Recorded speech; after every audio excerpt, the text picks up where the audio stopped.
Social media پر گردش کرنے والی ایک ویڈیو نے ساہیوال میں سنسنی پھیلا دی ہے، جس میں ایک خاتون کی جانب سے پولیس افسر پر الزامات عائد کیے گئے، لیکن جب حقائق سامنے آئے تو کہانی کا رخ کچھ اور نکلا۔ پولیس اور عدالتی ریکارڈ کے مطابق ثریا بی بی کی بیٹی ندا عباس کی شادی اپنے کزن داؤد سے ہوئی تھی۔ گھریلو تنازع کے باعث ندا عباس گھر چھوڑ کر چلی گئی اور عدالت میں بیان دیا کہ وہ اپنی مرضی سے دارالمان جانا چاہتی ہے۔ بعد ازاں اس نے اپنے خاوند سے خلا بھی حاصل کر لی۔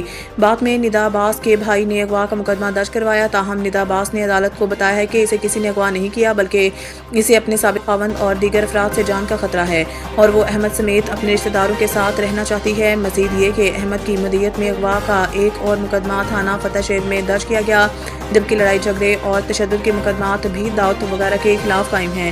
پولیس کے مطابق متنازع احاطے کا قبضہ قانونی کارروائی کے بعد واپس دلوایا جا چکا ہے۔ معاملے کی سنگینی کے پیش نظر ڈی پی او ساہیوال نے اعلیٰ سطحی مشترکہ تحقیقاتی ٹیم تشکیل دے دی ہے، جبکہ ایس ایچ او پر لگائے گئے الزامات کی باقاعدہ محکمانہ انکوائری بھی شروع کر دی گئی۔